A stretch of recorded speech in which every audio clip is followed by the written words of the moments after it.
Tignan mo nga naman, kung iyong pagmamasdan ang iyong mga anak na noon ay sobrang liliit pa. Ngunit ngayon ay parang malalaki na sila. Parang kailan nga lamang nabubuhat mo pa sila na isasama mo kahit saan mo gusto pumunta. Minsan pa nga kahit ayaw nila at umiiyak pa, wala silang magawa kundi ang sa iyo ay sumama. Sapagkat noon ikaw lahat ang nagpapasya para sa kanila kung ano ang kanilang susuot at kung anong oras sila'y dapat matulog.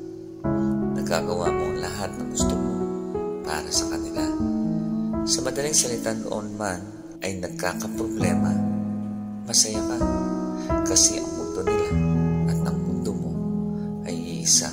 Silang lahat sa iyo umaasa. Pero ngayon sadyang lahat ay nagbago na. May sarili-sarili na silang lakad. Halos saglit na lang kung kayo ay magkausap. Para bang sadyang ang pangangalaga mo sa kanila ay natapos na. Hindi man nila sinasabi pero alam mo, sa puso nila ay nagsasabi, sa amin ay huwag na po kayong mag-alala.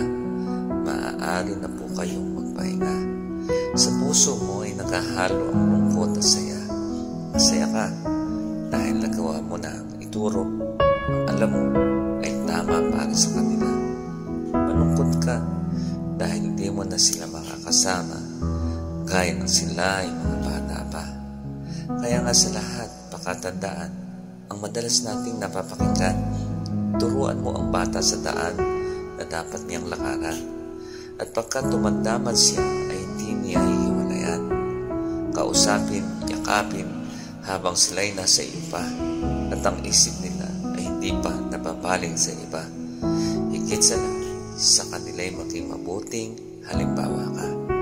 Sapagkat ang iyong mga anak ay kaloob sa iyo ng dakilang lumikha.